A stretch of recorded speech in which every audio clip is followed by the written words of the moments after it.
Hello दोस्तों, welcome back to your own channel doctor agri business. कैसे हैं आप सब लोग?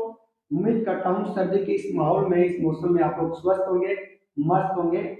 आज एग्री टॉक सीरीज का हम एक और वीडियो लेके आप सामने हाजिर हैं और इस पर्टिकुलर एपिसोड में आज हम बात करने जा रहे हैं फिशरीज एजुकेशन के बारे में कि how to prepare for higher education in fisheries. GRF in fisheries कैसे तैयारी करेंगे, इसके बारे में आज हम चर्चा करेंगे।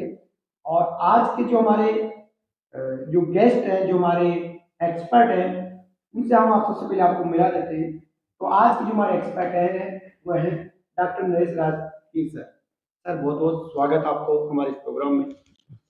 सर हम आपको छोटा सा एक ब्रीफ बताना चाहते हैं कि एग्री टॉक सीरीज के इस माध्यम से हम एक बच्चों को एक प्लेटफॉर्म देने की कोशिश कर रहे हैं। उसमें हम बच्चों को एक गाइडेंस देते हैं कि कैसे वो अलग अलग सेक्टर में, अलग अलग सब्जेक्ट में कैसे तैयारी करें। तो इसी में आज हम चर्चा करेंगे कि बहुत सारे बच्चे हैं जो कमेंट्स में हमसे पूछते हैं और वैसे भी पूछते हैं कि एग्रीकल्चर या फिशरीज जो एजुकेशन है उसमें अगर उनको हायर स्टडी करना हो तो कैसे करें, प्लस उनके पास क्या अपॉर्चुनिटीज़ है। तो उस पर हम आज आपसे जानना चाहेंगे और हमारे आपके माध्यम से हम तक हम ये इन्फॉर्मेशन पहुंचाना चाहते हैं। तो सर एक हमारा छोटा सा पहल है और दोस्तों मैं आपको बता देना चाहता हूँ कि डॉक्टर नरेश राजगीर सर जो है प्रेजेंटली असिस्टेंट प्रोफेसर है फिशरीज एजुकेशन में, बिहार एनिमल साइंसेज जो यूनिवर्सिटी है पटना में। सर को काफ़ी एक्सपीरियंस है, सर का पीएचडी इस चीज में है और काफ़ी अपना एक बार एक्सपीरियंस रखे हैं। बहुत सारे पेपर्स इनके पब्लिश हैं, बहुत सारे इनको अवार्ड भी मिले हैं। तो सर इसके साथ मैं एक बार फिर से आपका स्वागत करता हूँ इस हमारे प्रोग्राम में। सर अगर आप थोड़ा सा अपने बारे में बताएं तो वहीं से हम चर्चा को स्टार्ट करते हैं सर। अच्छा। मैंने मेरा एक्चुअली पीएचडी जो है रिसेंटली कंप्लीट किया था, उसके बाद ही जॉइन कर लिया था। और मेरा जो पीएचडी है वो मैंने आईसीआर एसआरएफ के थ्रू मैंने आईसीआर सीआईपी मुंबई से किया है। तो वो डीम्ड यूनिवर्सिटी है एक्चुअली। तो उन्होंने अपना एग्ज़ाम उस टाइम अपने इंस्टीट्यूट के थ्रू रखा था, लेकिन अभी जो एट प्रेजेंटली वो एनटीए के थ्रू, एसआरएफ एग्ज़ाम के थ्रू ही सारे एडमिशन्स होते हैं। तो जी मैं एक आपको टोकना चाहूँगा सर, अगर मैं गलत नहीं हूँ तो जो सीआई मुंबई वाला जो इंस्टीट्यूट है वो फिशरीज एजुकेशन में सबसे हाँ, हायर एजुकेशन फिशरीज में सबसे बेस्ट है। हाँ, जैसे आईआरआई है एग्रीकल्चर है। में, तो वहाँ से मैंने पीएचडी कंप्लीट किया। और उससे पहले मैंने सेंट्रल यूनिवर्सिटी का एक कॉलेज है, कॉलेज ऑफ फिशरीज लेम्बूचेरा, वो है त्रिपुरा में। वहाँ से मैंने आईसीआर जेआरएफ के थ्रू एक सीट पाई थी, तो वहाँ से मैंने पीजी कंप्लीट किया है। और पीजी मेरा जो है एक्वाकल्चर स्पेसिफिकेशन में है। और सर आपका बीएससी या जो ग्रेजुएशन ग्रेजुएशन मेरा जो है एक्चुअली एमपीयूएटी उदयपुर राजस्थान से है, जो कि प्रॉपर्ली एग्रीकल्चर बेस्ड यूनिवर्सिटी है, लेकिन हमारा पहला कॉलेज राजस्थान का जो था वहाँ से मैंने किया। तो सर अब हम चर्चा को प्रॉपर्ली आगे बढ़ाते हैं सर। सर देखिए बहुत सारे बच्चों के सामने एक सवाल उठता है कि जैसे एग्रीकल्चर में डिफरेंट डिफरेंट सब्जेक्ट्स की तैयारी होती है और हायर एजुकेशन होती है, वैसे ही बहुत सारे बच्चे हमसे पूछते भी हैं कि सर फिशरीज में क्या स्कोप है, फिशरीज में क्या हम कोई एग्जाम दे के हम उच्च शिक्षा या हायर एजुकेशन ले सकते हैं। तो उसी के लिए हमने आपको रिक्वेस्ट किया है। तो सबसे पहले ब्रीफ में आप हमको बताइए कि सर फिशरीज एजुकेशन का कैसा स्कोप हो या भविष्य है इंडिया में?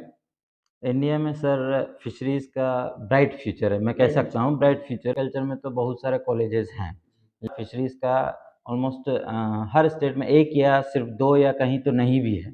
हाँ, तो कॉलेजेस तो बहुत कम है, तो इसका मतलब स्टूडेंट्स जो पास आउट है वो कम है। और हर स्टेट में इसका स्टेट डिपार्टमेंट अलग अलग है। और अभी तो सेंट्रल ने भी फिशरीज डिपार्टमेंट बिल्कुल अलग कर दिया है, मिनिस्ट्री ऑफ फिशरीज अलग कर दिया है। तो इसकी बहुत सारी पोस्टें निकलती है, तो डेफिनेटली इसका स्कोप तो है। अगर ब्रीफ में कहा जाए कि उसका अच्छा स्कोप है, अपॉर्चुनिटीज काफी है, हाँ, कोई अपॉर्चुनिटीज काफी जाना चाहता है। जी सर। तो सर आप इसमें उच्च शिक्षा पाने के लिए बच्चों को जीआरएफ के एग्जाम देना पड़ेगा। जीआरएफ एग्जाम निकालना पड़ेगा। फिशरीज को अगर वो उच्च शिक्षा पाना चाहे तो उसका एग्जाम पैटर्न क्या होता है और एग्जाम कौन कंडक्ट करवाता है और किस तरह की? अच्छा, इसका एग्ज़ाम पैटर्न एक्चुअली एग्रीकल्चर के साथ कंपेयर नहीं किया जा सकता, क्योंकि इसका एग्ज़ाम पैटर्न जो है टोटली डिफरेंट है। आपके जो है सब्जेक्ट पहले चयन करना पड़ता है कि किस सब्जेक्ट से आपको जेआरएफ देना है। लेकिन सोइल हमारे साइंस है, एग्रोनॉमी है। हाँ, एग्रोनॉमी है, हॉर्टिकल्चर है या जो भी प्लांट ब्रीडिंग जेनेटिक्स जो भी है आपको पहले सेलेक्ट करना होता है, उसके अकॉर्डिंगली आपको प्रिपरेशन करना पड़ता है। लेकिन हम फिशरीज़ है इसमें एक कंबाइंड टेस्ट होता है, एनटीए ही कराता है, एग्ज़ाम होता है, लेकिन इसमें कंबाइंड टेस्ट होता है जिसमें पूरा सिलेबस जो है सारे सब्जेक्ट्स कवर होते हैं, है ना? जनरल जनरल एग्ज़ाम कह सकते हैं, लेकिन उसका जो रैंक बेसिस होता है, उनके अकॉर्डिंग उसको डिपार्टमेंट इजी में जो भी है डिपार्टमेंट चूज़ पे ना करना पड़ता है। चूज़ उनके अकॉर्डिंग नहीं होता है, रैंक रैंक के वाइज़ आधार पे, मेरिट ऑटोमेटिक के आधार पे। मेरिट के आधार पे वो अपना जो है काउंसलिंग में फ़िल अप कर सकता है, उसके अकॉर्डिंग उसको मिलेगा। अच्छा रैंक है तो अच्छा डिपार्टमेंट मिल जाएगा जी। और उसके अकॉर्डिंग सारा होता है। तो इसका एग्ज़ाम पैटर्न कैसा है सर कि कितने क्वेश्चन आते हैं और कितना समय लग उनको मिलता है? ये तो एग्रीकल्चर के जैसा ही है, सेम चीज़ 120 है। क्वेश्चन्स आते हैं और वही 2 घंटे का 2 लगभग समय घंटे का होगा। लगभग होता है। और सर इसमें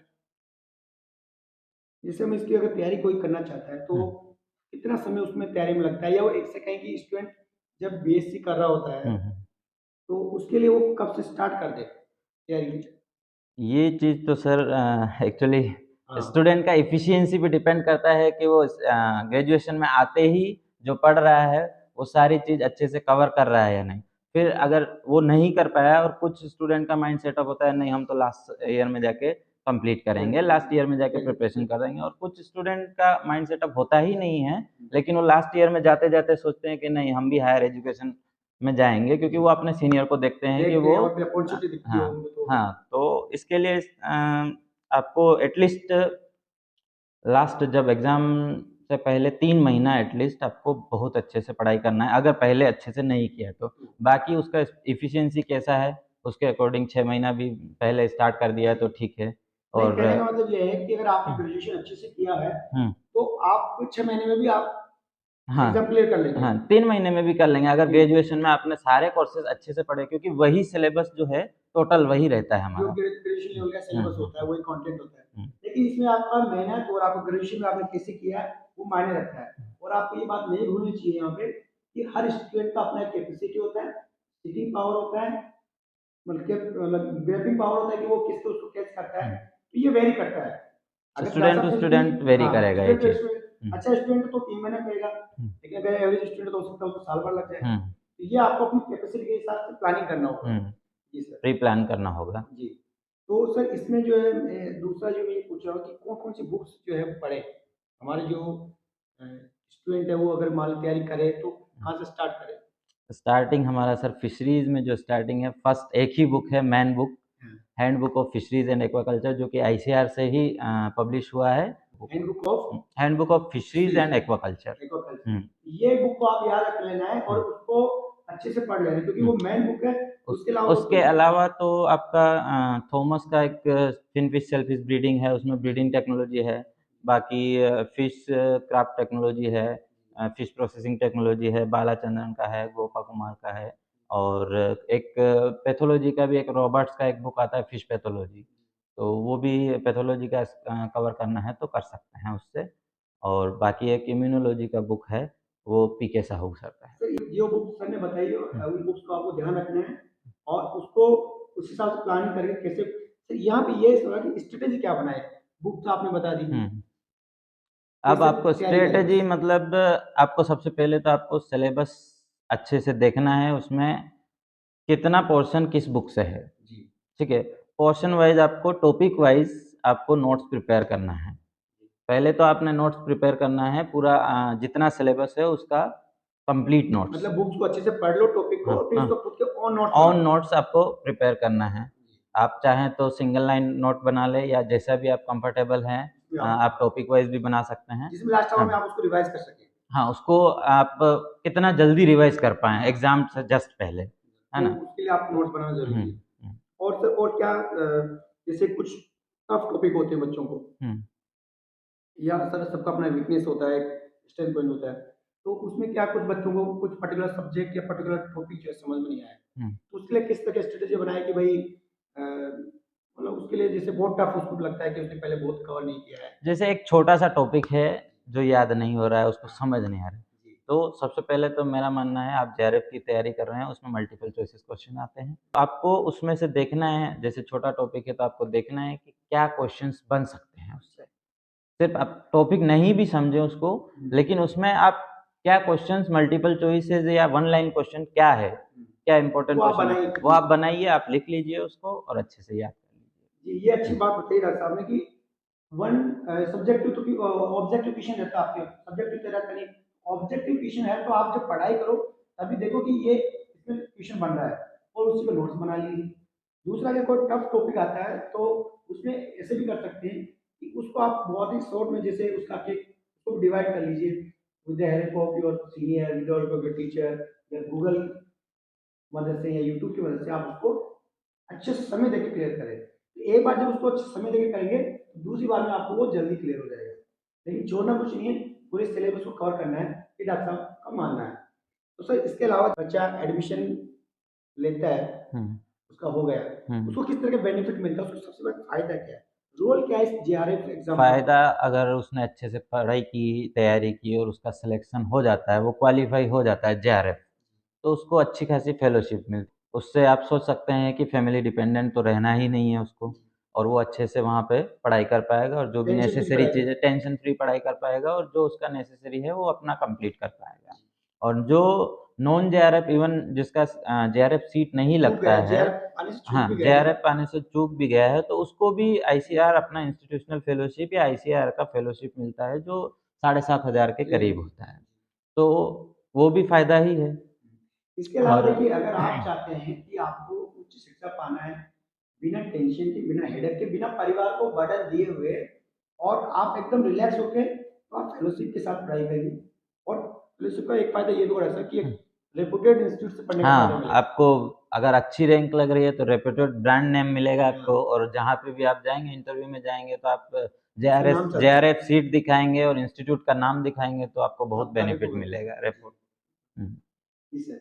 और सर इसके अलावा क्या इसमें कोई ऐसा हमारे जो यूथ है उनको आप कोई स्पेशल टिप्स जो आपने, आपको लगता है कि ये अगर स्टूडेंट अपनाएं हुँ। तो वो और भी बेहतरीन अपनी तैयारी कर सकते हैं, कोई भी स्पेशल टिप्स आपको देना? स्पेशल टिप्स, मेरा तो मानना है, बच्चा अगर सिलेबस के अकॉर्डिंग कोई भी टॉपिक नहीं छोड़ता है और सारा नोट्स कंप्लीट अपना पर्सनल नोट्स बना लेता है। जी। एक बार क्या होता है कि जब बच्चा बना लेता है नोट्स, तो ऑटोमेटिकली उसको अपनी मेहनत दिखती है कि उसको हमें रिवाइज़ करूँ। जब बनाएगा ही नहीं तो उसका मेहनत करने का मतलब, उसका मन ही नहीं होगा कुछ पढ़ने का। एक बार अगर कंप्लीट बना लिया तो वो अपने आप बार-बार उसको पढ़ेगा। रिपीट करें। हाँ, रिपीट करेगा और उसका बेनिफिट आपको एंड में दिखेगा। देखिए उसी को आप एग्जाम से दो, एक दिन पहले या 2 घंटे हाँ। पहले भी रिवाइज कर हाँ, सकते हैं। रिवाइज़ कर अगर सकते बहुत हैं शॉर्ट क्योंकि नोट्स बने शॉर्ट आप, नोट्स हैं। वो भी एक बेनिफिट है इसका। मतलब 2-4 कॉलेज से एग्ज़ाम से 2-4 महीने पहले मॉक टेस्ट सीरीज़ चलता है।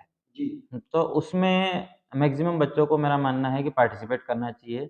जितने भी क्वेश्चंस बनते हैं या जो भी टीचर्स हैं उनको बनाते हैं क्वेश्चन, बहुत इम्पोर्टेंट होते हैं और मतलब उससे एक्सपीरियंस मिलता है कि कैसा पेपर हो सकता है। कहने का मतलब आप ये हुँ। कहना चाहते हैं कि स्टूडेंट को एग्जाम से पहले जो प्रीवियस ईयर के ओल्ड क्वेश्चन हाँ, पेपर्स हैं ओल्ड क्वेश्चन वो पेपर देख लेना देखना ही चाहिए, चाहिए। है ना? उससे 5 फायदा साल के मिलेगा। जो भी पेपर है आप कलेक्ट करके देख सकते हैं। अच्छा, एक नया ट्रेंड और चल रहा है, मैं देखता हूँ, फेसबुक पे भी देखते होंगे आप, मैं यूट्यूब पे भी देखते होंगे, कोचिंग का एक बड़ा चल रहा है। हाँ, क्या कोचिंग आपको लगता है कि बच्चों को इसकी जरूरत कोच है? मेरा मानना है कि इसमें कोई ज़रूरत नहीं है और ना ही कहीं कोचिंग सेंटर है। सेल्फ स्टडी अगर वो अच्छे से कर रहा है डेडिकेटेड होके, तो वो अपने आप क्वालीफ़ाई कर पाएगा। हाँ, मतलब तो कोचिंग की इसमें कोई कोचिंग जरूरत की नहीं कोई है। ज़रूरत नहीं है। जी, हुँ, आप अगर ऑलरेडी अगर पहले से बड़े से अपनी हाँ, ग्रेजुएशन हाँ, किया है, फिर आपने सही समय पे, उच्च समय पे बड़े टाइम देके पढ़ाई किया है, हुँ, अपने गुरुजनों की हेल्प ली है, अपने हुँ, सीनियर्स जो बॉस हैं उनकी हेल्प ली है, हुँ, तो आपको कोई ज़रूरत नहीं है। और ना फिर कोई पिछले ज़रूरत साल के नहीं। जो क्वेश्चन पेपर आपने देखे हैं तो उससे हुँ, भी आपको एक आइडिया हो जाता है हुँ, कि किस तरह क्वेश्चन पैटर्न हो रहेगा। तो कोचिंग में पैसा वेस्ट करने की कतई कोई ज़रूरत नहीं है। कोचिंग में पैसा वेस्ट करने का मतलब है कि आप कहीं न कहीं मेहनत करने से बचना चाहते हैं। कोचिंग में भी आपको पढ़ना ही पड़ेगा। हाँ। तो क्यों ना वो पढ़ाई आप सेल्फ में करें अपने कोचिंग वाले सीनियर से। क्या कराते हैं जनरली? मैं जी। एक क्वेश्चन है, आपसे क्वेश्चन है, जी। चलिए। कोचिंग वाले क्या कराते हैं? आप तो कुछ नहीं, जानते वही हैं। सर उनको वीडियोज़ लेक्चर देते हैं हुँ।